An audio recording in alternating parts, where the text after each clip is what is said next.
All right. Dear students, Assalamu alaikum wa rahmatullah. Very good evening. And we are our second session of this course, Econometrics. We have brought some topics to discuss here in this class. And we have got one resource person, as I mentioned you in earlier class, that is Mr. Yusuf, Assistant Director of Bangladesh Bank, and previously he was our regular faculty member in the Department of Economics and Banking, IIUC. So today I am welcoming him once again to discuss autocorrelation. Thank you very much. Now enjoy his lecture. Thank you, sir. প্রিয় শিক্ষার্থীবৃন্দ, আমরা নির্ধারিত সময়ে আল্লাহর রহমতে class শুরু করতে যাচ্ছি। আমাদের আজকের বিষয়বস্তু হলো অটো কোরিলেশন। আমরা গতকালকে যেই বিষয়টি নিয়ে আলোচনা করছিলাম ওখানে একটু করে অটো কোরিলেশনের বিষয়টা আসছিল। তো এইখানে আমাদের যে কোর্স আউটলাইনটা বা চ্যাপ্টার আউটলাইন বলি আমরা, এখানে 4টা পয়েন্টে আমরা ভাগ করলাম। প্রথমে গতকালকের মতোই অটো কোরিলেশনের নেচারটা কিরকম সেটা আমরা দেখব। এরপর এর কনসিকুয়েন্সটা কি হতে পারে যদি অটো কোরিলেশন থাকে কোন একটা মডেলে, তখন আমরা এই মডেলটা কিভাবে হ্যান্ডেল করব বা এই মডেলে কি কি সমস্যা থাকতে পারে। এরপর হলো যে অটো কোরিলেশন যা আছে মডেলে সেটা আমরা কিভাবে ডিটেক্ট করব, আর সর্বশেষ হলো রেমিডিয়াল মেজার। তো গত ক্লাস থেকে আমরা একটু যদি রিপিট করি যে কোনো একটা রিগ্রেশন মডেলের যে এরর টার্মটা থাকে সেটা যদি তার ল্যাগ ভ্যালুর সাথে কোরিলেটেড হয়, অর্থাৎ কোভেরিয়েন্স বিটুইন ইউআই এন্ড ইউজে, এটা হলো ক্রস সেকশন ডাটার ক্ষেত্রে। আর টাইম সিরিজ ডাটার ক্ষেত্রে আমাদের যেটা হবে correlation between observation order in time. এখানে প্রথমে যে ডেফিনিশনটা দেওয়া আছে, অর্থাৎ এক্ষেত্রে আমাদের হবে ইউটি, একটা হবে ইউটি প্লাস 1 অথবা ইউটি মাইনাস 1। এখানে বলা হচ্ছে যে ক্লাসিক্যাল লিনিয়ার রিগ্রেশন মডেলের একটা অ্যাজাম্পশন ছিল যে আমাদের এরর টার্মের মধ্যে কোনো কোরিলেশন নাই। কারণ কি সেটা আমরা গত ক্লাসে বলছি যে এরর টার্মের ইফেক্ট আমরা মেজার করি ইন্টারসেপ্ট টার্ম দ্বারা। ইন্টারসেপ্ট টার্মটা আমাদের রিপ্রেজেন্ট করে যে ডিপেন্ডেন্ট ভেরিয়েবলের উপরে রেসিডুয়াল বা এরর টার্মের এভারেজ ইফেক্টটা কি। এক্ষেত্রে যদি আমাদের এরর টার্মটা কোরিলেটেড হয় তখন আমাদের অ্যাকচুয়াল ইফেক্টটা শো করবে না। এখানে কিছু এক্সাম্পল দিয়ে বোঝানো হচ্ছে যে যদি ক্যাপিটাল বা লেবার দুইটা ইনপুট দিয়ে, ক্যাপিটাল এবং লেবার দুইটা ইনপুট দিয়ে আমরা আউটপুট প্রডিউস করি। এই ক্ষেত্রে যদি লেবাররা স্ট্রাইক করে কোন একটা কোয়ার্টারে, তাহলে পরবর্তী কোয়ার্টারে এই স্ট্রাইকটা কন্টিনিউ করতে পারে, এই ধরনের কোনো নিশ্চয়তা নাই। এই ধরনের কিছু এক্সাম্পল দেওয়া হচ্ছে। তো টাইম সিরিজ অবজারভেশনের ক্ষেত্রে আমাদের বলা হচ্ছে যে অটো কোরিলেশনটা হলো কি correlation between members of series of observation order in time, অর্থাৎ টাইমের এগেইনস্টে আমরা যে অবজারভেশন গুলো অর্ডার করব অর্থাৎ প্লেস করব, এই অবজারভেশন গুলোর মধ্যে যদি অটো কোরিলেশন থাকে সেটাকে বলা হচ্ছে অটো কোরিলেশন। নরমালি আমরা জানি কোরিলেশন জিনিসটা কি। কোরিলেশন হলো দুটো ভেরিয়েবলের মধ্যে রিলেশনশিপ। তো অটো কোরিলেশন মানে কি নিজের সাথে নিজের ল্যাগ ভ্যালু কোরিলেশন, এইভাবে আমরা মনে রাখতে পারি। কোরিলেশন হলো দুটো ভেরিয়েবলের মধ্যে লিনিয়ার রিলেশনশিপ, আর এটা যদি কোনো ভেরিয়েবলের তার ল্যাগ ভ্যালু বা তার ফরওয়ার্ড ভ্যালুর সাথে হয় সেটা হলো অটো কোরিলেশন। অটো কোরিলেশনের বিষয়টা টাইম সিরিজে খুব বেশি সাধারণত থাকে ক্রস সেকশন ডেটার তুলনায়। তো এই ক্ষেত্রে আমাদের নেচারটা একটু দেখি। এখানে যে পয়েন্টটা এই স্লাইডটা আমি অমিট করে যাচ্ছি, এরপরের স্লাইডে আমরা নেচারটা ব্যাখ্যা করছি। দেখেন এখানে 4টা গ্রাফ আছে। আমরা গত ক্লাসে বলছিলাম যে কোনো প্রবলেম ইজিলি আইডেন্টিফাই করার ওয়ে হলো কি করা, বলেন? হ্যাঁ, গ্রাফের মাধ্যমে আমরা প্রথমে একটা প্রিলিমিনারি ধারণা পাবো যে মডেলে কোনো সমস্যা আছে কিনা। এখানে 4টা গ্রাফ আছে এ বি সি ডি। দেখেন 4টা গ্রাফের মধ্যে কোনটাতে কোরিলেশন নাই? ফার্স্ট এটা স্যার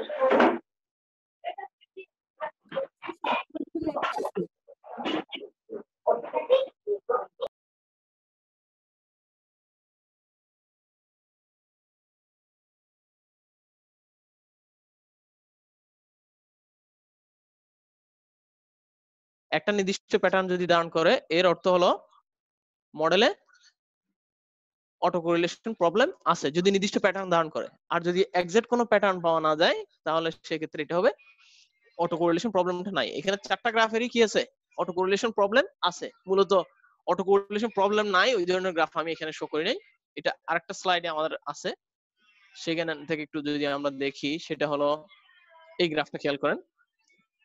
আমি এরর টার্মকে তার লেগ এরর এগেইনস্টে এখানে কি করলাম, প্লট করলাম। দেখেন এই গ্রাফের মধ্যে একটা সার্কেল হয়ে গেছে, ঠিক আছে?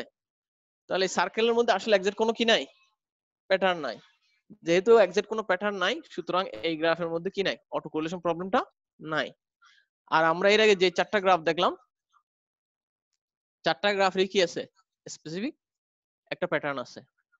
প্রথমটাতে বলা হচ্ছে একটা সাইক্লিক্যাল প্যাটার্ন আছে। দেখেন figure A figure shows a cyclical pattern, B figure suggest upward linear trend.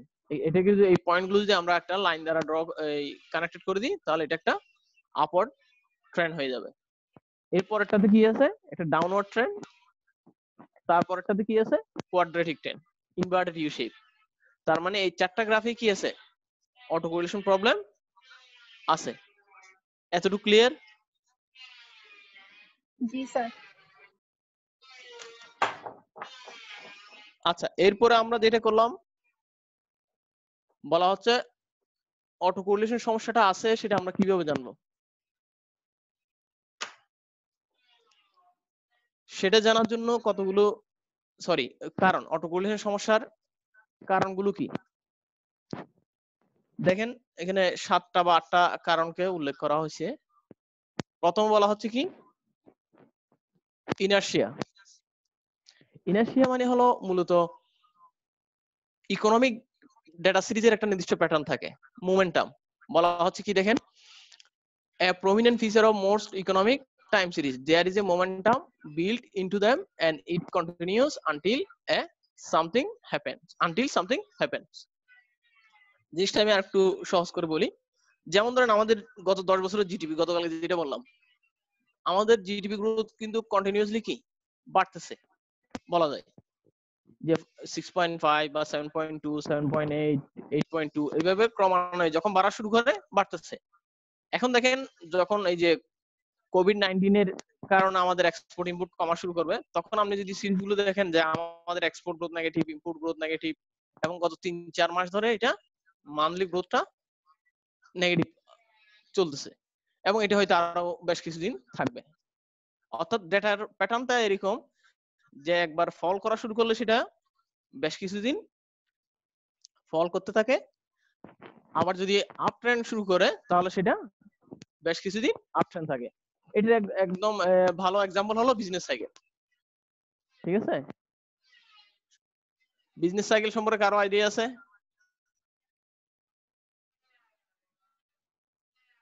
বলতে পারবেন কেউ?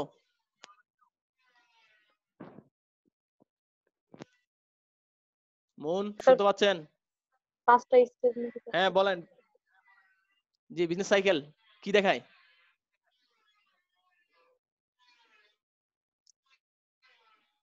হ্যালো, শুনতে পাচ্ছেন? কেউ একজন বলবেন যে বিজনেস সাইকেলটা কি শো করে?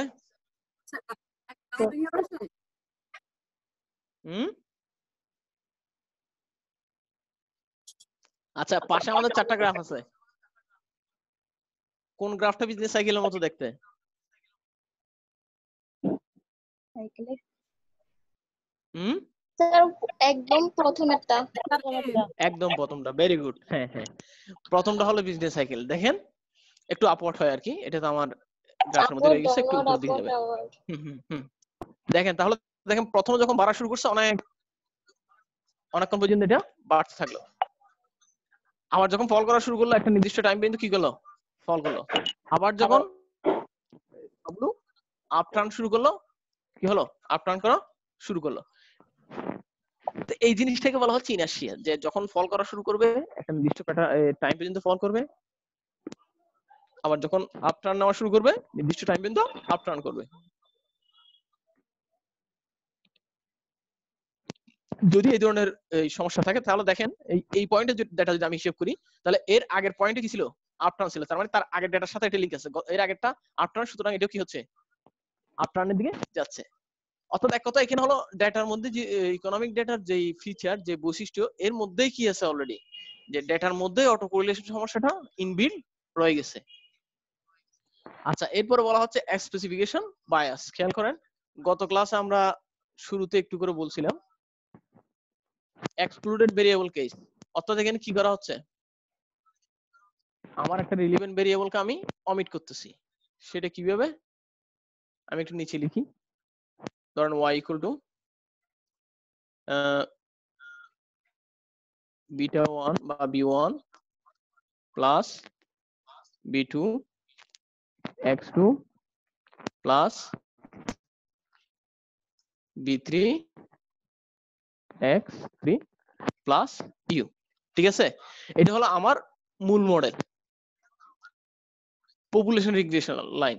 এটার পরিবর্তে আমি এস্টিমেট করলাম y equal to b1 plus b2 x2 plus u। তার মানে আমি এখানে কি করলাম বলেন, B3 X3 ভেরিয়েবল অমিট করো। বাদ দিছি, অর্থাৎ আমি একটা ভেরিয়েবল কি করছি এক্সক্লুড করছি, তাই না? ঠিক কি না? এখন বলেন এই ইউআই এর চেয়ে এই ইউআইটা বড় হবে না ছোট হবে ভ্যালুটা, আপনাদের কি মনে হয়? দেখেন পরেরটা বড় হবে কেন? কারণ এখানে x3 ভেরিয়েবলটা ইনক্লুড হয়ে গেছে, ঠিক কি না? জি স্যার। x3 ভেরিয়েবলটা মডেল থেকে বাদ গেছে, তার মানে মডেল থেকে বাদ দিয়ে সেটা কোথায় চলে গেছে, ইউ এর মধ্যে চলে গেছে। ঠিক আছে, সুতরাং এই এরর টার্মে কি থাকতে পারে, অটো কোরিলেশন থাকতে পারে। এতটুকু বুঝা গেছে? জি স্যার। কোন ভেরিয়েবল অমিট তাহলে এই ক্ষেত্রে মডেলে অটো কোরিলেশন দেখা যেতে পারে, এটা একটা বিষয়। পরে বলা হচ্ছে specification bias incorrect functional form. বই যে एग्जांपलটা দেওয়া আছে মার্জিনাল কস্টের একটা एग्जांपल দেওয়া আছে, বলা হচ্ছে যে x, ধরেন এটা হলেন শুধু আগের মডেলের, এটা হলো শুধু x আর এটা হলো x স্কয়ার। ঠিক আছে, সরি x স্কয়ার। আমি মডেলটা কি করলাম, x স্কয়ারটা বাদ দিয়ে শুধুমাত্র কি ইনক্লুড করলাম, x কে ইনক্লুড করছি। এখানেও আমি ভেরিয়েবল বাদ দিছি, কিন্তু এখানে আমি কোন ধরনের, আচ্ছা এটা আর একটু ইজি করে লিখি আপনাদের সুবিধার্থে, একটু রিপিট করি।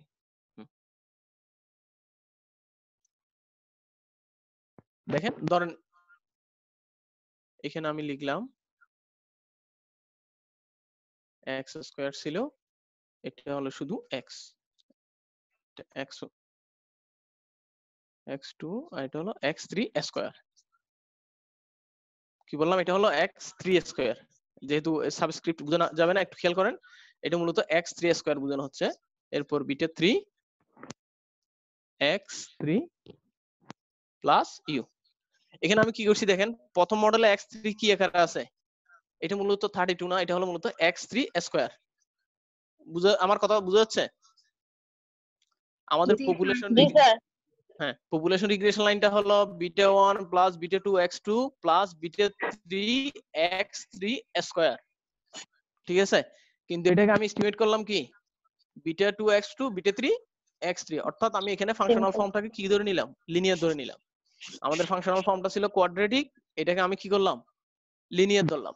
তাহলে এটা হলো কি এক ধরনের স্পেসিফিকেশন এরর। আপনারা যদি বইটা আমাদের কাছে থাকে দেখবেন, যদি আমরা কোয়াড্রেটিক, অর্থাৎ দেখেন এটা হলো একটা কোয়াড্রেটিক লাইন, এখানে খেয়াল করেন জাস্ট গ্রাফে ডি নাম্বার গ্রাফটা খেয়াল করলে হবে, এটা হলো একটা কি ইনভার্টেড ইউ শেপ গ্রাফ, তাই না?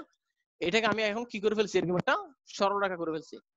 তাহলে কি হচ্ছে, কিছু অংশ ওভার এস্টিমেট হবে ভ্যালু, আর কিছু অংশ কি হবে, আন্ডার এস্টিমেট হবে। যদি আমরা নন লিনিয়ার মডেলকে লিনিয়ার হিসেবে কনভার্ট করি বা ইউজ করি, সেই ক্ষেত্রে আমার কিছু ভ্যালু ওভার এস্টিমেট হবে আর কিছু ভ্যালু কি হবে, আন্ডার এস্টিমেট। এতটুকু ক্লিয়ার? তিনটে বিষয়। প্রথমটা হলো বিজনেস সাইকেলের ক্যারেক্টারিস্টিক্স, যেটাকে বলা হচ্ছে ইনার্শিয়া। দুই নাম্বারটা হলো আমি কোন রিলেভেন্ট ভেরিয়েবল মডেল থেকে এক্সক্লুড করলে যে সমস্যাটা হয়। তিন নাম্বার হলো যে আমার ফাংশনাল ফর্মটা যদি আমি নন লিনিয়ার কে লিনিয়ার করি অথবা লিনিয়ার কে নন লিনিয়ার করি তাহলে যে সমস্যাটা হয় সেটাকে কারণে মডেলে অটো কোরিলেশন সমস্যা দেখা দিতে পারে। 4 নাম্বার, আপনারা এগ্রিকালচার ইকোনমিক্স পড়ছেন না? কোন সেমিস্টারে পড়ছেন? স্যার লুবনা ম্যাম পড়াইছে সেমিস্টার 6th semester. ম্যাডাম পড়াইছে, ঠিক আছে লুবনা ম্যাডাম কি বলতো। কবওয়েব মডেল নাম মনে আছে? কবওয়েব, এটা আমরা ম্যাথও পড়ছেন। ফার্স্ট ডিফারেন্স ইকুয়েশন কবওয়েব মডেলের মূল কথা কি ছিল বলতে পারবেন কেউ? বলেন যদি মনে থাকে। কবওয়েব মডেলের মূল কথা হলো এগ্রিকালচার প্রোডাক্টের ক্ষেত্রে যদি কোনো একটা প্রোডাক্টের প্রাইস ইনস্ট্যান্ট বৃদ্ধি পায়, এটার প্রোডাকশন বা সাপ্লাইটা এক পিরিয়ড ল্যাকে গিয়ে বৃদ্ধি পাবে। অর্থাৎ আজকের সাপ্লাইটা ডিপেন্ড করবে এর আগের পিরিয়ডের প্রাইসের উপর। ধরেন এখন পেঁয়াজের দাম বেশি, মার্কেটে এখনই পেঁয়াজের সাপ্লাই আসবে না, কারণ পেঁয়াজের দাম বেশি যেহেতু এটা প্রোডাকশন করতে কি লাগবে, সময় লাগবে 3 মাস 6 মাস বা যতদিন লাগে, এটাকে আমরা একটা সার্টেন পিরিয়ড ধরতেছি, ধরেন 6 মাস সময় লাগবে। তাহলে 6 মাস পরে পেঁয়াজ প্রোডাকশন করার পরে এটা মার্কেটে সাপ্লাই দিবে। তো কবওয়েবের মূল কথা হলো যে বর্তমানের সাপ্লাইটা ডিপেন্ড করবে তার আগের প্রাইজের উপর, ঠিক আছে? কবওয়েব মডেলের মূল কথা কি ছিল যে supply reacts to price with a lag of 1 period. এখানে কথাটা বলা আছে যে এক পিরিয়ড আগের প্রাইসের উপর ডিপেন্ড করতেছে। আমি যদি দেখি আজকে পেঁয়াজের দাম বেশি, তাহলে আমি আজকে পেঁয়াজ প্রোডাকশনে যাব, পেঁয়াজের চারা রোপণ করব, এটা মার্কেটে আস্তে আস্তে একটা নির্দিষ্ট সময় লাগবে, সেটাকে আমরা এক পিরিয়ড সময় ধরতেছি, ঠিক আছে? তো কবওয়েব মডেলের ক্ষেত্রে মডেলে অটো কোরিলেশন থাকে, কারণ আজকের সাপ্লাইটা ডিপেন্ড করতেছে কিসের উপর, আমার আগের প্রাইজের উপর, 1 পিরিয়ড ল্যাকের প্রাইজের উপর, ঠিক আছে? এতটুকু জি স্যার। জি স্যার। কষ্ট হচ্ছে মনে হয় বুঝতে? না স্যার বুঝছি। বুঝছেন? যাক আলহামদুলিল্লাহ বুঝলে। এরপরে দেখেন আমরা পড়ছি, সামনে হয়তো আমরা পড়বেন ARDL model. ARDL model auto regressive distributed lag model, এটার আরেকটা নাম হলো ডাইনামিক মডেল, যেটা টাইম সিরিজের অংশ আর কি। ল্যাগ কখনো কখনো আমরা কি করি, মডেলে ল্যাগ ভেরিয়েবল ইনক্লুড করি, যেমন এখানে যে এক্সাম্পলটা দেওয়া আছে, কনজাম্পশন আই বা T equal to beta 1 plus beta 2 income plus beta 3 constant. আমি চিটাং যদিও যে সবাই আতপ চালের ভাত খান, তাই না? শুনতে পাচ্ছেন? না স্যার না স্যার খাই না। না স্যার হ্যাঁ, সবাই আতপ চালের ভাত খান। তো না আমিও স্যার। স্বাভাবিকভাবে আতপ চালের ভাত খাইতাম। যখন হলে গেলাম, হলে স্যার, উঠে out দেখি যে এখানে district-এ খায় না। হ্যাঁ ঠিক আছে, আউট ডিস্ট্রিক্টের কথা বলতেছি না, চিটাগের কথা বলতেছি। তো যখন হলে উঠলাম দেখি যে এখানে কি সিদ্ধ চাল। তো প্রথম সিদ্ধ চাল দুপুরে খাইলে রাত পর্যন্ত খিদে লাগতো না, ঠিক আছে? পরে আস্তে আস্তে অ্যাডজাস্টেড হয়ে গেছে। তার মানে কি আমার কনজাম্পশন, আমি আজকে কি খাবো সেটা আমার প্রিভিয়াস কনজাম্পশন প্যাটার্নের উপর ডিপেন্ড করতেছে, ঠিক আছে? আমি আগে আতপ চালের ভাত খেয়ে আসছি, সুতরাং আমি এটাতে ইউজ টু, ঠিক আছে? যারা স্মোকার আছে ওদের কনজাম্পশন হ্যাবিটে স্মোকিংটা একটা পার্ট, ঠিক আছে? আর যারা নন স্মোকার তাদের প্রিভিয়াস হিস্ট্রি, তারা আগে স্মোক করে নাই, সুতরাং এখনো করবে না। তার মানে কি প্রত্যেকটা মানুষের কারেন্ট কনজাম্পশনটা তার প্রিভিয়াস কনজাম্পশনের উপর ডিপেন্ড করতেছে। তার মানে আমাদের কনজাম্পশন ফাংশনের ক্ষেত্রে কনজাম্পশনের ল্যাগ ভ্যালু ইনক্লুড করছি। তো আমরা অটো কোরিলেশনের মতো এটাকে বলা হচ্ছে অটো রিগ্রেশন। দেখেন ব্র্যাকেটে অটো রিগ্রেশন লেখা হয়েছে কেন? কারণ এখানে কনজাম্পশন অর্থাৎ ডিপেন্ডেন্ট ভেরিয়েবলের ল্যাগ ভ্যালুকে আমরা কি মডেলে ইনক্লুড করছি। সবসময় অটো মানে ওই ভেরিয়েবলের সাথে ওই ভেরিয়েবলের ল্যাগ ভ্যালু বা ফরওয়ার্ড ভ্যালু ইনক্লুড করা। কথা বুঝে গেছে? যদি এই ধরনের মডেল হয়, এটা কনজাম্পশনের ক্ষেত্রে। আবার অনেক সময় ধরেন ক্যাপিটাল মার্কেটের বিহেভিয়ার ব্যাখ্যা করার জন্য আপনি ল্যাগ ভেরিয়েবল ইনক্লুড করতে পারেন, বা স্টক মার্কেটের বিহেভিয়ার ব্যাখ্যা করার জন্য আপনি কি করতে পারেন, ল্যাগ ভেরিয়েবল ইনক্লুড করতে পারেন। তো যখন মডেলে ল্যাগ ভেরিয়েবল ইনক্লুড করবেন তখন কি হবে, মডেলে অটো কোরিলেশনটা থাকবে। এরপর দেখেন ম্যানিপুলেশন অফ ডেটা। ম্যানিপুলেশন মানে কি বলেন তো? চেঞ্জ করে ডাটাকে চেঞ্জ করা। হ্যাঁ, ডাটা ছিল আমাদের মান্থলি ডাটা, এই তিনটা যোগ করে 3 দিয়ে ভাগ দিয়ে আমি এটা কোয়ার্টারলি ডাটা করে ফেলছি, ঠিক আছে? তখন সমস্যাটা কি হয়, ধরেন আমার কাছে 3টা ডাটা আছে। ম্যানিপুলেশন অফ ডাটাতে খেয়াল করেন, আমার জানুয়ারির ডাটা হলো 7, ফেব্রুয়ারির ডাটা হলো 10, মার্চের ডাটা হলো 13। খেয়াল করেন এই তিনটাকে যদি আমি এভারেজ করি, এভারেজ কত হবে? 23, এদের মিন ভ্যালু হলো 30, 10, যোগফল হলো 30, মিন হলো কত? 10। 10। তো হ্যাঁ, ধরেন 3 মাসের ডেটাকে আমি কোয়ার্টারলি ডেটায় কনভার্ট করলাম এভারেজ করে। আসলে 10টা কি, অধিকাংশ ডেটা কিন্তু 10-এর চেয়ে বেশি এবং কম, তাই না? দুইটা ডেটায় 10-এর চেয়ে একটা বেশি একটা কম, আর 10টা শুধুমাত্র একটা ডেটাকে রিপ্রেজেন্ট করতেছে, তাই না? ঠিক কিনা? জি স্যার। তাহলে এই মাসের ক্ষেত্রে প্রথম ধরেন এটা জানুয়ারি, এটা ফেব্রুয়ারি, এটা মার্চ। জানুয়ারি মাসের ক্ষেত্রে এই মিন ভ্যালুটা ওভার এস্টিমেটেড রেজাল্ট দেখাচ্ছে। জানুয়ারি মাসের ডেটা ছিল 7, আমরা এভারেজ করে এটাকে কত করলাম? 10। এরপরে ফেব্রুয়ারি মাসেরটা ঠিক আছে, মার্চ মাসে আমাদের ডেটা ছিল 13, এটাকে আমি দেখাচ্ছি কত, এভারেজ হিসাব করে 10, আন্ডার এস্টিমেট। তাহলে এই ক্ষেত্রে কি থাকবে, যদি আমার ডেটাটা আমি ম্যানিপুলেট করি, মান্থলি ডেটাকে যদি কোয়ার্টারলি ডেটায় করে ফেলি, তখন কি হয়, ফ্লাকচুয়েশনটা ড্যাম্পেন্স দি ফ্লাকচুয়েশন ইন ডেটা। মানে কি, ডেটার যে ফ্লাকচুয়েশন সেটা আমার রিডিউস করে ফেলে। ডেটার ফ্লাকচুয়েশন রিডিউস করার কারণে আমার মডেলে অটো কোরিলেশন সমস্যাটা দেখা দিতে পারে। এবার আসেন 7 নাম্বার। আমি একটু সামারি করব শেষ করে, মানে কজেস গুলো শেষ করে তারপর আমি সামারি করব। দেখেন ডাটা ট্রান্সফরমেশন, গতকালকে বলছি ডাটা ট্রান্সফরমেশন করলে হেডার স্ক্যাটারসিটিও থাকতে পারে, অটো কোরিলেশনও থাকতে পারে। এখন আমরা ডাটা ট্রান্সফরমেশন কি জন্য করি গতকালকে বলছিলাম, বলতে পারবেন কেউ?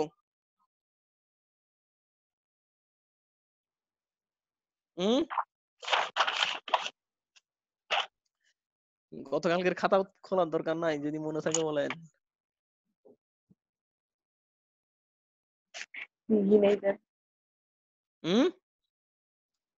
মনে আছে কারো? কোয়েশ্চেনটা আবার বলেন। ডাটা ট্রান্সফরমেশন কোয়েশ্চেনটা হলো আমরা কেন ডাটা ট্রান্সফরমেশন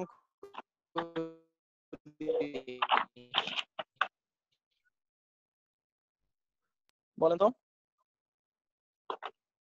সাধারণত মডেলে মাল্টিকোরিলেটি সমস্যা থাকলে এই কাজটা বেশি করা হয়। গতকালকেও বলছিলাম যে যদি মডেলে মাল্টিকোরিলেটি থাকে তাহলে আমরা ডাটা ট্রান্সফরমেশন করলে মাল্টিকোরিলেটি সমস্যাটা সমাধান হয়। কিন্তু এই ক্ষেত্রে অটো কোরিলেশন এবং হেডার স্ক্যাটারসিটি দেখা দিতে পারে। দেখুন এখানে একটা एग्जांपल দেওয়া হয়েছে, y = beta1 + beta2 xt + ut। ঠিক আছে, আপনারা দেখতে পাচ্ছেন স্ক্রিনে yt = beta1 + beta2 xt + ut। এখন এটা যদি আমরা একটা ল্যাগ রিগ্রেশন নিই, খেয়াল করেন এটা ল্যাগ রিগ্রেশনটা কি হবে, yt - 1 ut xt - 1 ut - 1। আমি এখানে লিখি,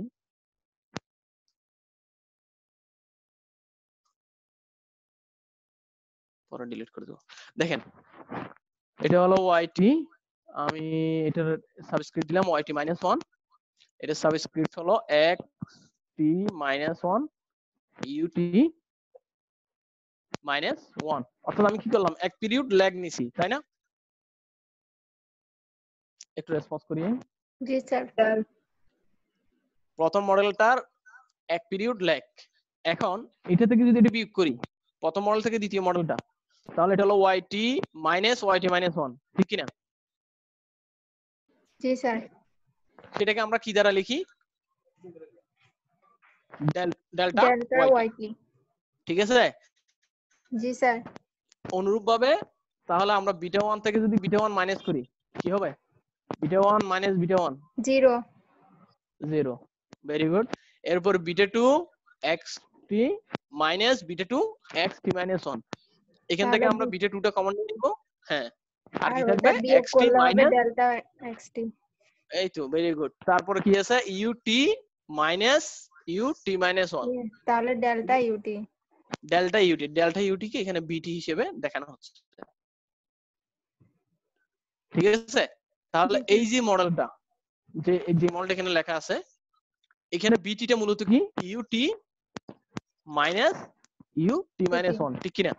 জি স্যার। তার মানে কি এখানে অটো কোরিলেশন আছে নাকি নাই? আছে। কথা বুঝে গেছে? কিভাবে স্যার বুঝছি? যে মডেলটা একটু আমাদের আবার মডেলে, একটু বলেন, স্যার একটু আবার বলেন। আর আমি তার কেটে ফেললাম স্যার। আচ্ছা স্যার একটু রিপিট আচ্ছা। দেখেন স্যার, আমি বললাম এখানে তিনটে ইকুয়েশন আছে, এটাকে 1 নাম্বার, এটা 2 নাম্বার, এটা 3 নাম্বার। 3 নাম্বার ইকুয়েশনটা কিভাবে আসছে সেটা এতক্ষণ বললাম, যে 1 নাম্বার থেকে 2 নাম্বার বিয়োগ করলে যে রেজাল্টটা পাবো সেটাকে আমরা 3 নাম্বার ইকুয়েশন দ্বারা এখানে দেখালাম। তো এখানে যেটা বিটি আছে সেটা মূলত কি? ut UTI minus ut minus 1, হ্যাঁ ut মাইনাস 1, হ্যাঁ। তাহলে এই মডেলেই আমাদের দুটো ut আছে, তাই না? একটা হলো ut আর একটা হলো ut মাইনাস 1, ওয়াই 1 যেটাকে হ্যাঁ জি, যেটাকে আমরা বি দ্বারা ডিনোট করছি। মূলত এখানে বি মানে হলো ut মাইনাস ut মাইনাস 1, এটা বুঝাতে যাচ্ছি, বুঝতে পারছেন? জি স্যার। তার মানে কি এই মডেলে দুইটা ut আছে, অর্থাৎ এই মডেলে কি আছে? অটো কোরিলেশন সমস্যাটা আছে। এতটুকু বুঝা গেছে? জি স্যার স্যার। ডেলের কথাটা একটু বলেন। বুঝি নাই ডেল ওয়াই, কোনটা? ডেল ওয়াইটি কিভাবে আসছে ডেল ওয়াই, এটা? আচ্ছা জি স্যার। ডেল ওয়াই সমান হলো yt মাইনাস yt মাইনাস 1। আচ্ছা এখানে লিখি আমি, ধরেন একটা হলো y সাথে আছে ছোট t minus y, sorry y t minus 1, ঠিক আছে। এইটি ইকুয়াল টু লেখা হচ্ছে ডেল্টা মানে yt মাইনাস 1, ঠিক আছে। yt থেকে yt মাইনাস 1 বিয়োগ করলে যে রেজাল্ট পাবো সেটাকে আমরা ডেল্টা yt দ্বারা প্রকাশ করছি। এখন ঠিক আছে? জি স্যার বুঝছি। জি স্যার, প্রশ্ন করবেন, না বুঝলে আমি চেষ্টা করব রিপ্লাই দিতে। আচ্ছা তাহলে 7টা কারণ গেল, সর্বশেষ কারণ হলো নন স্টেশনারিটি। বলেন স্টেশন মানে কি?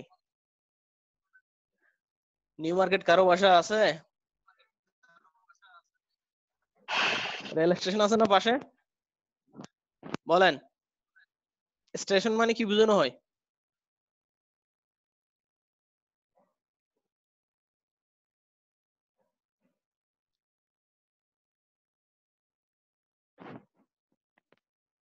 কি কেউ বলতে পারতেছেন না? বাস স্টেশনের কথা বলেন। স্টেশনে কি হয়? যেখানে এসে বাসগুলো থামে, হ্যাঁ যেখানে এসে ট্রেন থামে সেগুলোকে বলি আমরা স্টেশন। তাহলে নন স্টেশন মানে কি? ওই স্টেশন থেকে স্টেশনারি কথাটা, হ্যাঁ যেগুলো যে সিরিজ গুলো থামে না। এখন সিরিজ বলতে কি সিরিজ কি থামে না? Time series. যে টাইম সিরিজ, হ্যাঁ টাইম সিরিজ ভেরিয়েবলের মিন, ভেরিয়েন্স এবং কোভেরিয়েন্স গুলো ওভার টাইম চেঞ্জ হয়ে যায়, সেটাকে চেঞ্জ হওয়া মানে নন স্টেশনারি,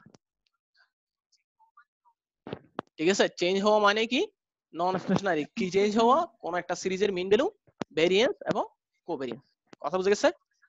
তাহলে কোন একটা সিরিজ যদি নন স্টেশনারি হয় তাহলে ওই সিরিজে কি আছে? অটো কোরিলেশন সমস্যা আছে। কেন অটো কোরিলেশন সমস্যা আছে? কারণ এর মিন ভ্যালুটা রিপিটেডলি চেঞ্জ হয়ে যাচ্ছে, এর ভেরিয়েন্সটা চেঞ্জ হয়ে যাচ্ছে, এর কোভেরিয়েন্সটা চেঞ্জ হয়ে যাচ্ছে। তাহলে আমরা যদি রিজন গুলোকে সামারি করি, 8টা রিজন। প্রথমে হলো বিজনেস সাইকেল, এটা মাথায় রাখলে আমাদের সবচেয়ে ইজি হয়। তারপর হলো স্পেসিফিকেশন এররের মধ্যে এক্সক্লুডেড ভেরিয়েবল কেস। 3 নাম্বার হলো রং ফাংশনাল ফর্ম বা ইনকারেক্ট ফাংশনাল ফর্ম। 4 নাম্বার আমরা যে কবয় মডেল পড়ছি, কবয় মডেলটা সাপ্লাইটা তার প্রিভিয়াস প্রাইসের উপর ডিপেন্ড করে, সেজন্য মডেল অটো কোরিলেশন থাকে। তারপর হলো ল্যাক্স অর্থাৎ ARDL মডেল বা ডাইনামিক মডেল, যেখানে কোন একটা ভেরিয়েবলের ল্যাগকে ইনক্লুড করা হয়। এরপর হলো ডেটা ম্যানিপুলেশন, ডেটা ম্যানিপুলেট করলে আমাদের ওভার এস্টিমেট বা আন্ডার এস্টিমেট হয়, এই ক্ষেত্রে অটো কোরিলেশন দেখা দিতে পারে। 7 number data transformation, first difference transformation আমরা একটু আগে দেখালাম যে ফার্স্ট ডিফারেন্স ট্রান্সফরমেশনে এরর টার্মটা অটো কোরিলেটেড বা কোরিলেটেড হয়। আর সর্বশেষ হলো নন স্টেশনারিটি, নাম থেকে কথাটা মনে রাখবেন। নন স্টেশনারিটি অর্থ হলো যে সিরিজের মিন, ভেরিয়েন্স, কোভেরিয়েন্স তিনটা ওভার টাইম কি হয়ে যাবে, পরিবর্তন হয়ে যাবে। এতটুকুতে কারো প্রশ্ন আছে? স্যার ইনকারেক্ট ফাংশনাল ফর্মটা বুঝে নাই। ইনকারেক্ট ফাংশনাল ফর্মটা বুঝেন নাই? দেখেন আমার এখানে দুটি ইকুয়েশন এখনো লেখা আছে। প্রথমে বলা হচ্ছে y b1 plus b2 x2 plus b3 x3 square. স্কয়ারটা আমি লিখতে পারি না ভালো করে, যে b3 x3 স্কয়ার, ঠিক আছে? এর নিচে যে মডেলটা লিখলাম এখানে জাস্ট আমরা b3 x3 দিছি। আগের মডেলে ছিল b3 x3 স্কয়ার, পরের মডেল আমরা কি করলাম, যে স্কয়ারটা বাদ দিয়ে শুধুমাত্র কি লিখলাম, b3 x3 লিখছি। তার মানে আমরা একটা কোয়াড্রেটিক ফাংশনকে লিনিয়ার ফাংশন বানাই ফেলছি। এখানে x3 এর উপরে স্কয়ার ছিল, এখানে আমাদের কি x3, এখানে অর্থাৎ এখানে x3 পাওয়ার ছিল 2 আর এখানে x3 পাওয়ার হয়ে গেছে 1, যে একটা নন লিনিয়ার ফাংশনকে আমরা লিনিয়ার ফাংশন হিসেবে বিবেচনা করছি। এই জন্য এটাকে বলা হচ্ছে ইনকারেক্ট ফাংশনাল ফর্ম। ঠিক আছে এতটুকু? জি স্যার। আচ্ছা, তাহলে সামনের দিকে যাচ্ছি।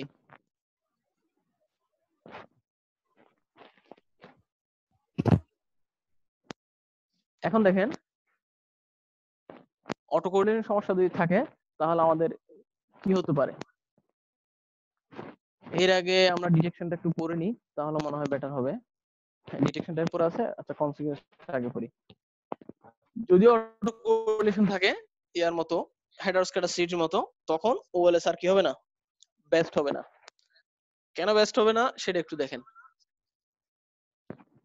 ওএলএস এস্টিমেশনের সময় আমাদের ধরে নেওয়া হয়েছে যে মডেলে কোনো অটো কোরিলেশন নাই। খেয়াল করেন এখানে what happens to OLS estimators if we introduce auto correlation in disturbances by assuming ut plus s মানে 1 2 যে কোনো কিছু হতে পারে, নট ইকুয়াল টু 0। তাহলে দেখেন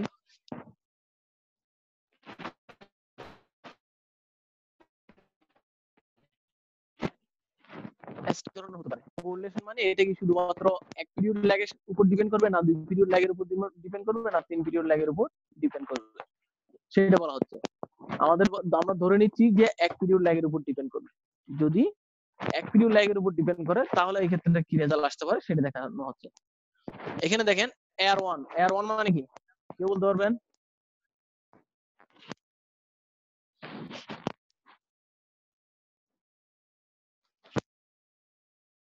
জ্ঞানীরা উত্তর দেন। Sir first order, second order. এয়ার1 অর্থ কি? আমি কিন্তু সিলেক্টেড করে রাখছি।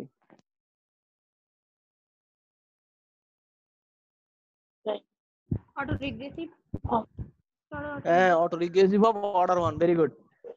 দেখা আছে ফার্স্ট অর্ডার অটো রিগ্রেসিভ, যেটা আমি ফার্স্ট অর্ডার অটো রিগ্রেসিভ, এই যে আমার কার্সর দিয়ে যেটা আমি শেড করে দিছি। ফার্স্ট অর্ডার অটো রিগ্রেসিভ মানে কি, ইউটিটা তার এক পিরিয়ড ল্যাগের উপর ডিপেন্ড করছে, ইমিডিয়েট আগের ভ্যালুর উপর ডিপেন্ড করছে। ut equal to rho ut minus 1 plus e t. Rho মানে হলো coefficient of auto correlation. Rho এর মান তাহলে কত হবে? আমরা জানি কোরিলেশনের ভ্যালু কত হয়, -1 থেকে +1। -1 মানে 100% নেগেটিভ সম্পর্ক, +1 মানে 100% পজিটিভ সম্পর্ক। সুতরাং রো এর মানটা -1 থেকে +1 এর মধ্যে থাকবে। এবং এই ক্ষেত্রে এই যে এরর টার্ম এখানে এপসিলন টি এর বৈশিষ্ট্যগুলো এখানে লেখা আছে। তাহলে যদি আমাদের এরর টার্মটা কি হয়, ফার্স্ট অর্ডার অটো রিগ্রেসিভ হয়, এই ক্ষেত্রে ওএলএস এর রেজাল্টটা কি হবে খেয়াল করেন। নিচে দেওয়া আছে পরের স্লাইডে, আমরা এটা হলো নরমাল ইকুয়েশন যে বিটা 2 এর sigma divide by sum of x square normal OLS result. আর এর উপরে লেখা আছে এয়ার1 দিয়ে। খেয়াল করেন এখানে আরো একটা টার্ম আছে, যে টার্মটা পজিটিভ, সব প্লাস সাইন দিয়ে, তাই না? জি স্যার। তার মানে কোন ভেরিয়েন্সটা বেশি হবে?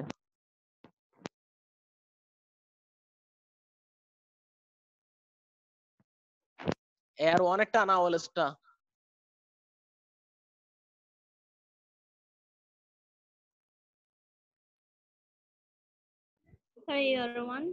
এয়ার 1 ভেরি গুড, এটা সহজ কথা।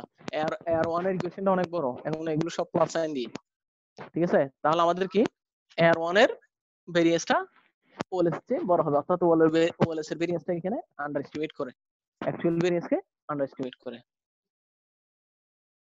এবং ওএলএস এর দেখেন এই পরের স্লাইডে দেখেন, এটা হলো ভেরিয়েন্সের ফর্মুলা, আর এটা হলো কিসের ফর্মুলা? এই ফর্মুলাটা হলো বিটা 2 এর ফর্মুলা। খেয়াল করেন, আমরা গত ক্লাসে বলছিলাম জিএলএস মানে কি জেনারেলাইজড লিস্ট স্কয়ার। এটা হলো ওএলএস এর রেজাল্ট, এর আগেরটা হলো অটোরিগ্রেসিভ এর রেজাল্ট, আর এখানে দেওয়া আছে variance of beta 2 GLS. GLS এ কি করা হয়েছে একটু খেয়াল করলে, যদি আমরা যদি একটু দেখি, দেখেন এখানে ছিল শুধুমাত্র এক্স স্কয়ার, তাই না? খেয়াল করেন কি আছে, sum of small x square. আর এখানে দেখেন কি আছে, xt minus rho xt minus 1 whole square. পার্থক্যটা কোথায় দেখছেন? কারণ এই রোটা হলো কি auto correlation coefficient, auto correlation থাকলে ওটার মাত্রাটা মেজার করবে আমাদের রোটা। তাহলে এই তিনটা ভেরিয়েন্সের মধ্যে খেয়াল করেন তিনটা ফর্মুলা পেলাম আমরা বিটা 2 এর, একটা হলো air autoregressive of order 1 OLS, একটা হলো কি জিএলএস। যদি অটো কোরিলেশন থাকে হেটারোস্ক্যাটাসিটি সমস্যার মতো, যে ওএলএস আর কি হবে না, বেস্ট ব্লু হবে না, ঠিক আছে না? ওরা লিনিয়ার হবে, আনবায়াসড হবে, কিন্তু আর কি থাকবে না, নো লঙ্গার বেস্ট বা ইফিশিয়েন্ট থাকে না। তার মানে যে ভেরিয়েন্সটা বেশি হয় বা কম হয়, যে কথাটা বললাম একটু আগে যে ভেরিয়েন্সের ফর্মুলাতে, তাহলে ভেরিয়েন্স যদি বেশি বা কম হয় আমাদের ডিসিশন কি হবে, ভুল হবে। গত ক্লাসে আমরা উদাহরণ দিয়ে দেখলাম যে ওএলএস এর সাথে জিএলএস এর বা হোয়াইট টেস্টের ভেরিয়েন্সের এক্সাম্পল দিয়ে দেখছিলাম, যে যেটা প্রকৃতপক্ষে সিগনিফিকেন্ট হওয়ার কথা সেটা ইনসিগনিফিকেন্ট হচ্ছে, অথবা ইনসিগনিফিকেন্ট গুলোকে সিগনিফিকেন্ট হিসেবে দেখানো হচ্ছে। সহজ কথা হলো হেটারোস্ক্যাটাসিটি এবং অটো কোরিলেশন থাকলে তখন আর ওএলএস ইউজ করা যাবে না। এই ক্ষেত্রে আমাদের অল্টারনেটিভ হলো কি জিএলএস মেথড, ঠিক আছে? এতটুকু। এই এখানে গ্রাফে জিনিসটা একটু ব্যাখ্যা করা হচ্ছে ভালো করে দেখেন। যদি ইউজিং ওএলএস এরপর যদি আমরা ওএলএস ইউজ করি, যে মডেল অটো কোরিলেশন আছে, তাহলে কি হবে? দেওয়া হচ্ছে বিটা 2 এর, প্রথমটা হলো জিএলএস, পরেরটা হলো কি ওএলএস। দেখেন ওএলএস 95%, জিএলএস 95%, কোনটা বড়, কোন কনফিডেন্স ইন্টারভালটা ওয়াইডার?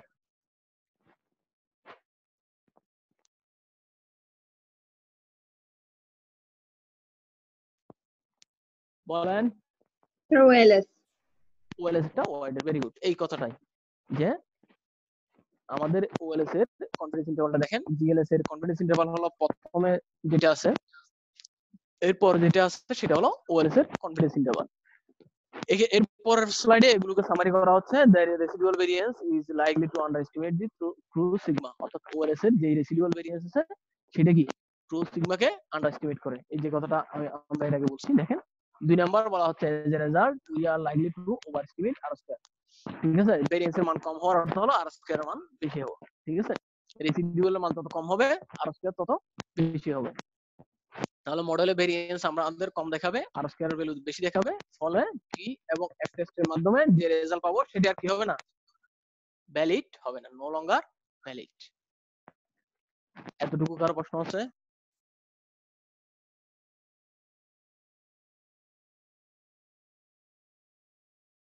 আমরা দেখলাম যে অটো কোরিলেশন কি কি কারণে হতে পারে, এরপর দেখলাম যে অটো কোরিলেশনের কনসিকুয়েন্স, অটো কোরিলেশন থাকলে আমাদের যে রেজাল্ট আসে সেটা রিলায়েবল না।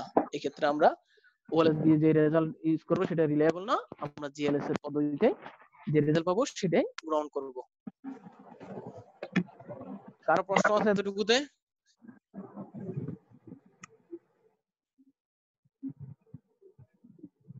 কারো প্রশ্ন না থাকলে আমি ডিটেকশনে যাচ্ছি অন্য একটা স্লাইড থেকে, কারণ এখানে খুব বেশি শর্ট করে ফেলছে।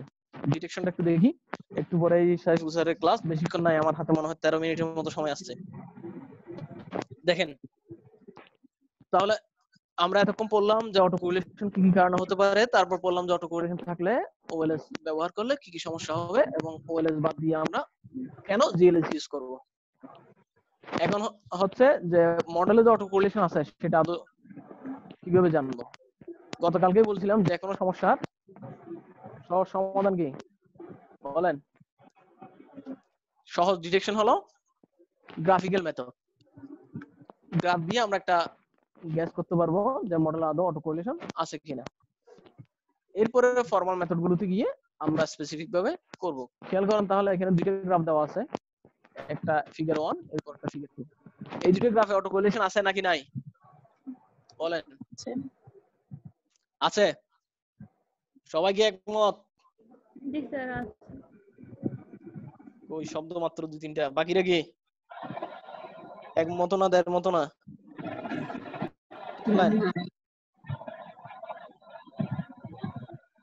খেয়াল করেন আমাদের বলা হচ্ছে যদি গ্রাফে স্পেসিফিক কোনো প্যাটার্ন থাকে তাহলে মডেলে অটো কোরিলেশন আছে। প্রথম গ্রাফে হলো আপওয়ার্ড ট্রেন্ড, খেয়াল করেন প্রথম গ্রাফে হলো আমাদের আপওয়ার্ড ট্রেন্ড এখান থেকে, আর পরের গ্রাফে হলো ডাউনওয়ার্ড ট্রেন্ড। ঠিক আছে, স্পেসিফিক একটা প্যাটার্ন আছে, সুতরাং এই দুটো মডেলে কি আছে? অটো কোরিলেশন আছে। এখানে কোনো অটো কোরিলেশন আছে কিনা দেখেন তো। নাই, কারণ এটা তো শুরুতেই বলে ফেলছি এই গ্রাফের কথা। দেখেন, যাক, মনে রাখার জন্য ধন্যবাদ যে এখানে এক্সাক্ট কোনো প্যাটার্ন নাই, যার কারণে কি এই মডেলে অটো কোরিলেশন নাই। এক নাম্বার মেথড হলো আমাদের গ্রাফিক্যাল মেথড। 2 নাম্বার হলো রান টেস্ট। ঠিক আছে, রান টেস্ট কিভাবে করি আমরা? রান মানে বলা হচ্ছে এখানে দেখেন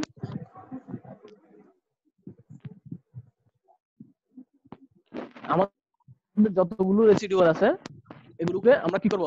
সাজাবো। রেসিডুয়াল মানে রেসিডুয়ালের ভ্যালু। ইউ এর ধরেন আমার ওয়াই এর যদি 20টা মান থাকে তাহলে আমরা ওয়াই এর 20টা মানের এগেইনস্টে রেসিডুয়ালের 20টা মান পাবো। 20টা মানের মধ্যে এরকম সিরিয়ালি সাজাবো। প্রথমে গুলো নেগেটিভ হতে পারে, তারপর গুলো পজিটিভ হতে পারে, তারপর নেগেটিভ হতে পারে, তারপর পজিটিভ হতে পারে, মানে ভ্যালু অনুযায়ী এগুলোকে আমরা কি সাইন দিয়ে ডিনোট করব।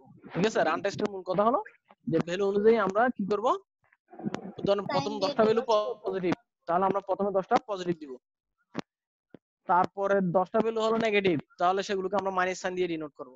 সংখ্যা লেখার দরকার নাই, জাস্ট সাইনটা পজিটিভ না নেগেটিভ সেটা। এরপর এখানে একটা ফর্মুলা দেওয়া আছে, দেখেন পরের স্লাইডে। রান টেস্টের এটা হলো মিন আর এটা হলো ভেরিয়েন্স। এন মানে হলো নাম্বার, এই যে এখানে লেখা আছে number of residual with positive sign, number of residual with negative sign, আর ক্যাপিটাল এর মানে হলো n1 প্লাস n2। আর রান মানে হলো এর আগের এই স্লাইডে আমরা যেটা দেখলাম, খেয়াল করেন কি দেখলাম আমাদের এর আগের স্লাইডে ছিল আমাদের কয়টা রান? এখানে কয়টা রান বলেন তো?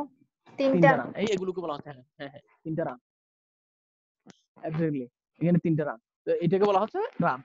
এরপর আমরা কি করব? একটা কনফিডেন্স ইন্টারভাল গঠন করব। কনফিডেন্স ইন্টারভালের মধ্যে যদি এই এস্টিমেটেড ভ্যালুটা থাকে তাহলে আমাদের একটা ডিসিশন হবে যে মডেলে পজিটিভ অটো কোরিলেশন আছে, আর না থাকলে নেগেটিভ অটো কোরিলেশন আছে। এটা জাস্ট গুজরাটের বইয়ে আছে, একটা বক্স আকারে দেওয়া আছে এই ভ্যালুটা। আপনাদেরকে এটার উপর মনে হয় টেস্ট, ওই ক্লাস টেস্ট দিয়েছিল আমাদের স্যার। স্যার ঠিক আছে, হ্যাঁ। তাহলে রান টেস্ট হলো রেসিডুয়ালের সাইনের উপর ডিপেন্ড করে আমরা করে থাকি। আর সবচেয়ে বেশি যেটা ব্যবহৃত হয় এবং সফটওয়্যারও সবচেয়ে অ্যাভেলেবল সেটা হলো এই ডারবিন-ওয়াটসন অটো কোরিলেশন। এটা সবচেয়ে বেশি ব্যবহৃত হয়, পরীক্ষায়ও সাধারণত আসে, এবং বাংলাদেশ ব্যাংকের পরীক্ষায়ও আসছিল আমাদের সময়। বাংলাদেশ ব্যাংকের গবেষণা সাইডে নিয়োগ পরীক্ষার সময় ডারবিন-ওয়াটসন টেস্ট থেকে ম্যাথ আসছিল। তাহলে ডারবিন-ওয়াটসন দুজন ব্যক্তির নাম অনুযায়ী ডারবিন-ওয়াটসন ডি টেস্টের ফর্মুলাটা দেখেন, u t minus 1 whole square divide by sum of u t square. তাহলে এটাকে a মাইনাস b হোল স্কয়ারের সূত্র ধরলে কি হবে বলেন?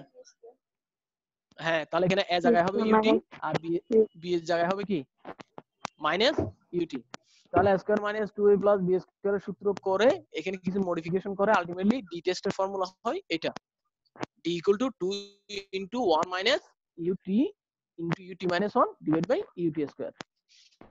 এটাকে যদি আমরা রো ধরি তাহলে আলটিমেটলি হয় d equal to 2 into 1 minus rho. সংক্ষেপে এটা মনে রাখলে হবে যে অটো কোরিলেশনের ডারবিন-ওয়াটসন ডি টেস্টের মূল ফর্মুলা হলো d equal to 2 into 1 minus rho. এখন দেখেন রো মানে আমরা কি বলছিলাম? -1 থেকে +1 পর্যন্ত। +1। আচ্ছা, হ্যাঁ, রো এর মান -1 বসালে ডি এর মান কত হবে দেখেন তো? রো এর মান যদি এখানে -1 বসান তাহলে এটা কত হবে 2 2 * 2 = কত 4 ভেরি গুড -1 মানে কি নেগেটিভ অটো কোরিলেশন তাই না রো এর মান -1 মানে কি নেগেটিভ অটো কোরিলেশন ঠিক আছে আর রো এর মান যদি +1 হয় এটা কত হয়ে যাবে 0 হয়ে যাবে 1 - 1 1 - 1 = 0 0 দিয়ে 2 রে গুণ করলে কত হয় 0 ঠিক আছে তাহলে রো এর মান যদি +1 হয় নিচে দেখেন সামারি করা আছে +1 হলে ডি এর মান হলো 0 এই ক্ষেত্রে পজিটিভ অটো কোরিলেশন আর যদি -1 হয় তাহলে নেগেটিভ অটো কোরিলেশন আর রো এর মান যদি 0 হয় ডি এর মান কত 2 এখন দেখেন আমার পরীক্ষিত রো এর মান দেওয়া থাকবে না আমাকে দেওয়া থাকবে কিসের মান ডি এর মান তাহলে আমরা একটা কনক্লুশন ড্র করতে পারি ডি এর মান যদি 2 বা তার কাছাকাছি হয় ধরুন 1.96 2.04 বা 2.14 ডি এর কাছাকাছি হলে মডেলে কি নাই অটো কোরিলেশন নাই ঠিক আছে যদি ডি এর মান 2 এর কাছাকাছি হয় মডেল অটো কোরিলেশন নাই আর যদি শূন্যের কাছাকাছি হয় অর্থাৎ 0.5 0.2 0.1 এই ধরনের হয় তাহলে মডেলে পজিটিভ অটো কোরিলেশন আছে আর যদি 4 এর কাছাকাছি হয় 4 এর কাছাকাছি বলতে 3.9 বা 3.7 ও হতে পারে এটার উপর সব ডিপেন্ড করে এই ক্ষেত্রে এগুলোর উপর ডিপেন্ড করে এটা হলো জেনারেল রুল বলতেছি 2 এর কাছাকাছি হলে নো অটো কোরিলেশন 0 এর কাছাকাছি হলে পজিটিভ অটো কোরিলেশন আর 4 এর কাছাকাছি হলে নেগেটিভ অটো কোরিলেশন এই কথাটা বুঝে গেছে জি স্যার এটা যদি মনে রাখতে পারেন তাহলে আর কিছু লাগবে না যে ডারউইন ওয়াটসন ডি টেস্ট পড়া হয়ে গেছে তিনটা মান যে ডারউইন ওয়াটসন ডি টেস্টের মান 0 হলে বা তার কাছাকাছি হলে পজিটিভ 4 বা তার কাছাকাছি হলে নেগেটিভ আর কি 2 এর কাছাকাছি হলে নো অটো কোরিলেশন তো ডারউইন ওয়াটসন ডি টেস্টে একটা লিমিটেশন হলো এখানে একটা ইনডিসিশন জোন থাকে ওইটা সমাধান করার জন্য ডারউইন ওয়াটসন আর ডি টেস্ট আছে এটা দরকার নাই মেইনলি ডারউইন ওয়াটসন ডি টেস্টে আসে এখানে আরেকটা সামারি করা হয়েছে সামারিটা আমার মনে হয় খুব একটা লাগবে না গ্রাফটা খেয়াল রাখলে হবে দেখেন 2 এর দুই পাশে বাউন্ডারি দেওয়া হয়েছে ঠিক আছে এখানে নো অটো কোরিলেশন এখানে বলা হচ্ছে positive auto correlation evidence of positive auto correlation evidence of negative auto correlation এই একটা জোন আছে যেটাকে বলা হচ্ছে ইনডিসিশন জোন এটাই হলো ডারউইন ওয়াটসন টেস্টের লিমিটেশন যে এখানে একটা কি আছে ইনডিসিশন জোন আছে অর্থাৎ ভ্যালুটা এর মাঝামাঝি হলে আমরা বলতে পারবো না যে মডেলে আসলে অটো কোরিলেশন আছে নাকি নাই কথা ঠিক আছে জি স্যার এখন ডি এর মান যদি ধরেন 1.90 তাহলে মডেলে অটো কোরিলেশন আছে নাকি নাই ডি এর মান 1.90 কাছাকাছি নাই তো নাই কিভাবে বুঝলেন এটা 2 এর কাছাকাছি 2 এর কাছাকাছি মনে রাখবেন তাহলে আমরা একটু সামনে যাই আর 5 মিনিট সময় আছে আরেকটা ডিটেকশন দিয়ে মোটামুটি এই চ্যাপ্টারটা শেষের দিকে চলে যাবে যে ল্যাঙ্গুয়েজ মাল্টিপ্লায়ার টেস্ট বা ব্রুশ গডফ্রে টেস্ট ওই যে আমরা যে বললাম ডারউইন ওয়াটসন টেস্টের সমস্যা একটা হলো এখানে auto correlation sorry indecision zone আছে আর এখানে শুধুমাত্র ফার্স্ট অর্ডার অটো রিগ্রেসিভ বিবেচনা করা হয়েছে যে ইউটি -1 শুধুমাত্র একটা ল্যাগ নেওয়া হয়েছে সেই হিসেবে এর চেয়ে বেটার বা বেশি ফ্যাসিলিটি দিয়ে যে মডেলটা সেটা হলো ল্যাঙ্গুয়েজ মাল্টিপ্লায়ার টেস্ট বা ল্যাঙ্গুয়েজ মাল্টিপ্লায়ার মডেল এই ক্ষেত্রে ইউকে তার অনেকগুলো ল্যাগের উপর রিগ্রেস করা হয়েছে খেয়াল করেন ইউকে কি করা হয়েছে t-1 t-2 t-p পর্যন্ত অনেকগুলো ল্যাগের উপর কি করা হলো রিগ্রেস করা হলো স্টেপ গুলো খেয়াল করেন estimate the model by Wallace method and obtain residual run the auxiliary regression UT কে তার ল্যাগ ভ্যালুর উপর রান রিগ্রেস করে রান করতে হবে এই মডেলের আর স্কয়ার বের করব এরপর n-p r স্কয়ার যেটা chi স্কয়ার ডিস্ট্রিবিউশন ফলো করে ঠিক আছে এখন আমি গতকালকে বলছিলাম যদি এখানে chi স্কয়ারটা সিগনিফিকেন্ট হয় তাহলে মডেলে অটো কোরিলেশন আছে নাকি নাই আছে আছে ভেরি গুড দ্রুত আনসার দেওয়ার জন্য দেখেন নাল হাইপোথিসিস হলো কি নো অটো কোরিলেশন সব সময় নো অটো কোরিলেশন নো হেটারোস্কেডাসিটি আর অল্টারনেটিভ হলো কি অটো কোরিলেশন প্রেজেন্ট তাহলে এখানে সিগনিফিকেন্ট হওয়ার অর্থ হলো নাল হাইপোথিসিস রিজেক্ট তার মানে কি মডেল অটো কোরিলেশন আছে কথা বুঝে গেছে তাহলে আমরা তিনটা টেস্ট করলাম ডিটেকশন একটা graphical method Darwin Watson D test আর একটা হলো কি ল্যাঙ্গুয়েজ মাল্টিপ্লায়ার টেস্ট এই তিনটে টেস্টের মাধ্যমে আমরা জানতে পারবো যে মডেল অটো কোরিলেশন আছে কি নাই। আর 3 মিনিট সময় আছে, আমাদের আশা করি 3 মিনিটে হয়ে যাবে। দেখেন রেমিডিয়াল মেজার্সে গতকালকে যেরকম আমাদের কি ছিল, সিগমা নন সিগমা নন, এখানে হলো, এখানে কি হবে, সিগমার জায়গায় কি হবে বলেন তো, সিগমার জায়গায় কি হবে, ইউ ইউর সাথে একটা জিনিস ছিল ডারউইন ওয়াটসন লি টেস্টে অটো কোরিলেশন মেজার করার জন্য আমরা কি ইউজ রো ইউজ করছি। করি, রো একটু আগে, হ্যাঁ রো ওই যে ডারউইন ওয়াটসন লি টেস্টে রো এর মান -1 থেকে +1 বললাম না, এই রোটাই হলো অটো কোরিলেশন মেজার করবে। তাহলে রো যদি জানা থাকে, দেখেন এখানে দুইটা কেস বলা হচ্ছে, হয় রো ইজ নোন এন্ড হয় রো ইজ আননোন। রো জানা থাকলে রো দিয়ে গুণ করে যে 1 নাম্বার থেকে 2 নাম্বার মডেলটা আমরা বিয়োগ করব। দেখেন এই প্রথম যে মডেলটা আছে আর এটা ল্যাগ মডেল যেটাকে আমরা রো দিয়ে গুণ করছি, একটু খেয়াল করেন এই দুটোর পার্থক্য নিয়ে একটা থেকে আরেকটা গ্যাপ, একটা ডিফারেন্স, ফার্স্ট ডিফারেন্স নিলে যে মডেলটা থাকবে এই মডেলে অটো কোরিলেশন কমে যাবে বা থাকবে না। ঠিক আছে, তাহলে রো জানা থাকলে আমাদের বিষয়টা একদম সহজ, যে আমরা কি করব, রোটা দিয়ে গুণ করে রিগ্রেশন মানে ল্যাগ মডেলকে রো দিয়ে গুণ করে আমরা মূল মডেল থেকে বিয়োগ করব, অর্থাৎ এটা এক ধরনের ফার্স্ট ডিফারেন্স।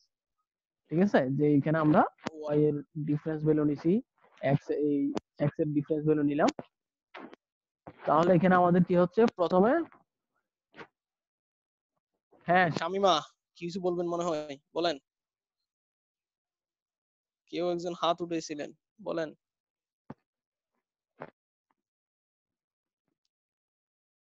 কিছু বলবেন? আচ্ছা আচ্ছা, হাত এমনি উঠছে, সমস্যা নাই। দেখেন তাহলে যদি রো জানা থাকে, আমরা জাস্ট এর মতো হেডাস ক্যাটাসিটি প্রবলেমের মতো সিগমা দিয়ে এখানে ভাগ করছি আর এখানে গুণ করব, এখানে রো দিয়ে গুণ করে তারপর আমরা কি করব, বিয়োগ করলে আমাদের রেজাল্টটা চলে আসবে। আর রো যদি আননোন হয় তাহলে কিছু অ্যাজাম্পশন যে এখানে ফার্স্ট ডিফারেন্স করতে হবে, অথবা ডারউইন ওয়াটসন লি টেস্টের ভ্যালুর উপর বেস করে আমরা এই রো এর মানটা ক্যালকুলেট করব। এই যে দেখেন রো এর মান ক্যালকুলেট করার জন্য এখানে একটা ফর্মুলা দেওয়া আছে। এইভাবে আমরা অটো কোরিলেশন সমস্যার সমাধান করতে পারি। আর একটা পদ্ধতি আছে নিউ ওয়েস্ট মেথড, এটা মূলত heteroscedasticity and auto correlation consistent standard error, HAC বলে সংক্ষেপে। এগুলো সফটওয়্যারে ইনবিল্ট থাকে, যে মডেল যদি অটো কোরিলেশন থাকে তাহলে এই হ্যাক অপশনে ক্লিক করলে আমাদের অ্যাকচুয়াল ভেরিয়েন্সটা চলে আসবে। এতটুকুতে কারো প্রশ্ন থাকলে একটু দ্রুত বলেন, সাইফুল স্যারের ক্লাস শুরু হয়ে যাবে 1 মিনিটের মধ্যে। কারো প্রশ্ন আছে? আসে নাই, যদি আমাদেরকে নাম পায় তাহলে মেসেজ করবেন। আচ্ছা ঠিক আছে, তারপরেও বলেন, আপনাদের এতটুকুতে প্রশ্ন থাকলে বলেন।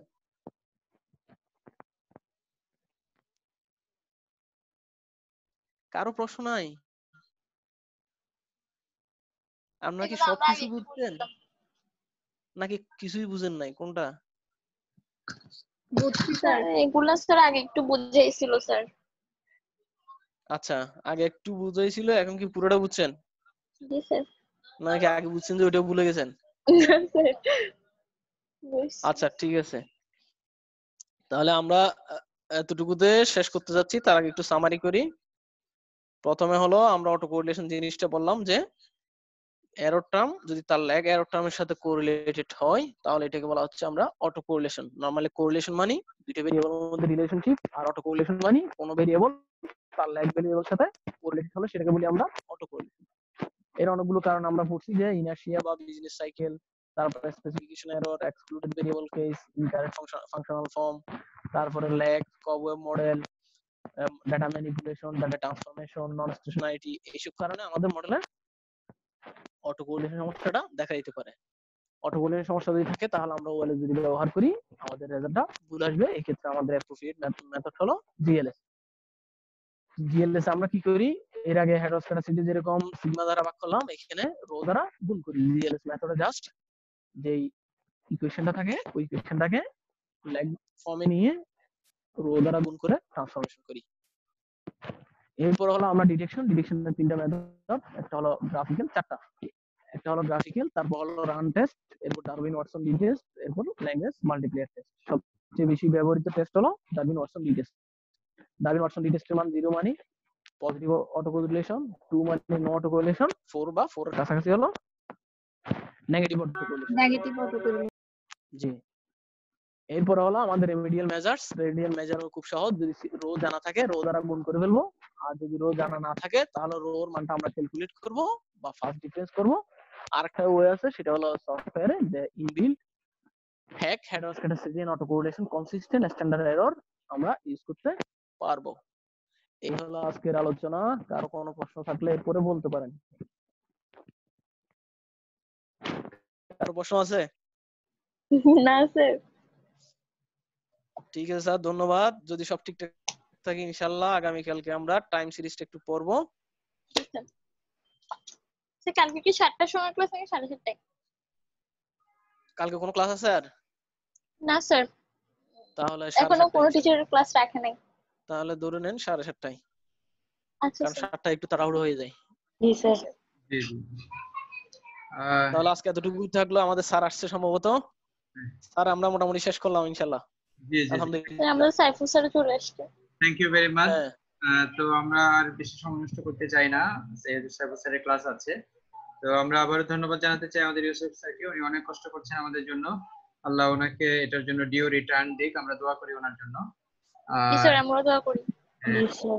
আর আমাদের স্টুডেন্টরা এরপরেও যে কোনো ধরনের কোনো সমস্যায় পড়লে আমরা ইনশাআল্লাহ সেগুলো সলভ করব। তো আসসালামু আলাইকুম ওয়া রাহমাতুল্লাহ। আসসালামু আলাইকুম। আসসালামু আলাইকুম ওয়ালাইকুম ওয়া আসসালাম। রাহমাতুল্লাহ। Thank you sir.